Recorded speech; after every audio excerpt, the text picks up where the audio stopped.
During 2023, Bend Fire and Rescue got more than 10,000 calls. The life-saving efforts earned the department a prestigious national award. Kelsey McGee has reaction from the chief.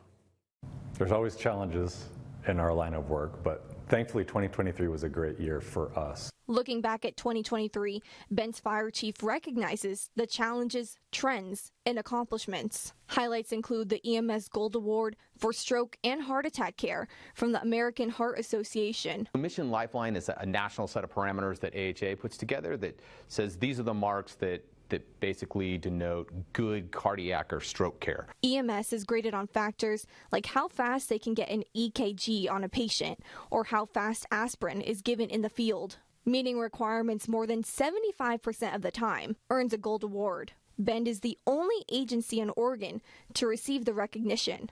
More than 80% of the calls are for medical or trauma. For the most part, yeah, it's a good way to measure yourself against the rest of the country to make sure you're compliant with what's known in science.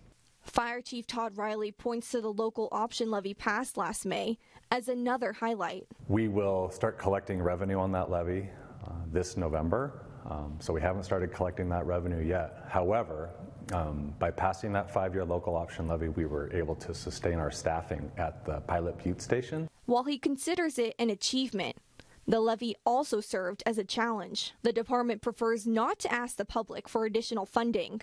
Notable trends in 2023 include an uptick in calls involving the homeless. Often they're hard to find. They don't live at a place that has an address that's, well lit or addressed from the street. And so oftentimes we're having to go off road or go into a location where it can be difficult to locate and access patients. And when somebody's having a medical emergency, time is of the essence. Bend Fire and Rescue got about 13,000 calls for service last year, including emergency and non-emergency calls.